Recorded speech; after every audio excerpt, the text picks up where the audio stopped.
Diyan nga ni mga kuya napapansin do kawabagaran ng siki. Nagkaroon doon nga ni lubot sa dalag.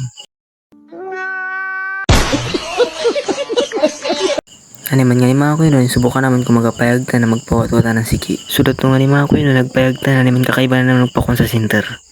Okay. Sudan nga ni mga kuya nun, nag-accept na rin lambong. Para kung nagwapura silangan mga kuya nun. Sila ngayon do kawabagarda ng siki. Sudan nga niya ang mga kaiban mga kuya nun magkapakon sa center. Dan mga kuya nun si Don may si Daniel ang ka-jersey. Sudan nga ni mga kuya nun, kinapa hindi katapos-tapos pangimas. Sudan nga ni mga kuya nun, nakawabagaran ng siki. Karena nga ni nga si kasuma kuya nun. Dan nga ni mga kuya nun, palin kami rin pa kung kami resinter. Shoutout ka mga kuya nun, kaya ni kakarinyo. Dan nga ni mga kuya nun, palawara mong masakit ang barkada. Ang galing! Ang galing! Sudan mga kuya nun, palawa kami rin nga ni gali sa karsada. Shoutout gali ko no kay Vincent Alaska mga kuya nun. Ang gwapo ang purok 3. Women. Dan gali mga kuya nun, dahil kami rin gali sa karsada. Hindi naman nila mga kuya nun, kaling kayo muna. Ano man naguna kami sa balay niyan ti Bilma. Mas nga ni Duro init mga kuya nun, nagpanaw kami parangat. Para mapabulong naman mga kuya nun namang barkadang masakitin. Na si Nick Brildo. Kiyang-kiyang din nga ni mga kuya nun, may ranchong karaskisin. Marapit kami rin nga ni mga kuya nun sa balay niyan ti Bilma. Ipapasilag ng mga ni mga kuya nun kung pwedeng watwatin. Nakita rin nga na kang kaiban kung siya din siya ti Bilma.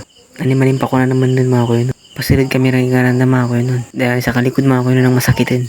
Mayang pasikat na si Daniel mga kuya nun. Alam ko na yung timbil mga kuya nun, bagang tanarap ko ng manigwatwat. Ang manigwatwat nga ni ko ng mga kuya nun, si Sir Glidon doon ko no. Okay.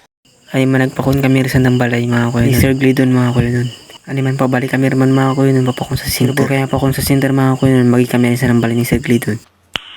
Nice. Kilora mo rin mga kuya nun, sino kung di naman tabangan ipawatwatan ng sikit. Saban mo rin mga kuya nun maglala. Yung mga ni kiyang-kiyang dilangan ng panaw. Ani man niya, ani mga kuya nun, papakong kami rin na di sa center. Ani ang mga kuya nun, ang kaiban bising-bising. Ikitikutan ng cellphone mga kuya nun, medyo may laber.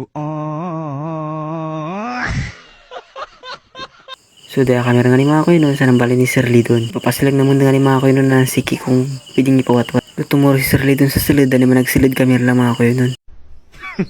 Women.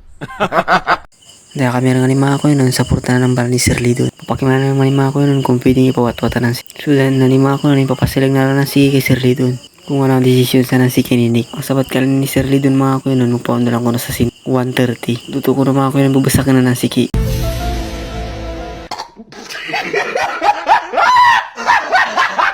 So 1:30 para gali ko na mga kuya nun, naman naguli kami anay sa namburdingan ni Nick mga kuya nun. So dahil kami lang ni mga kuya nun, pasilid sa namburdingan ni Nick, sabay sa usota mong kaiban mga kuya nun. Ang galing! Ang galing! So dahil mga kuya nun, 1:30 rin nga ni mga kuya nun, papakon kami rin mga kuya nun sa center. A few moments later.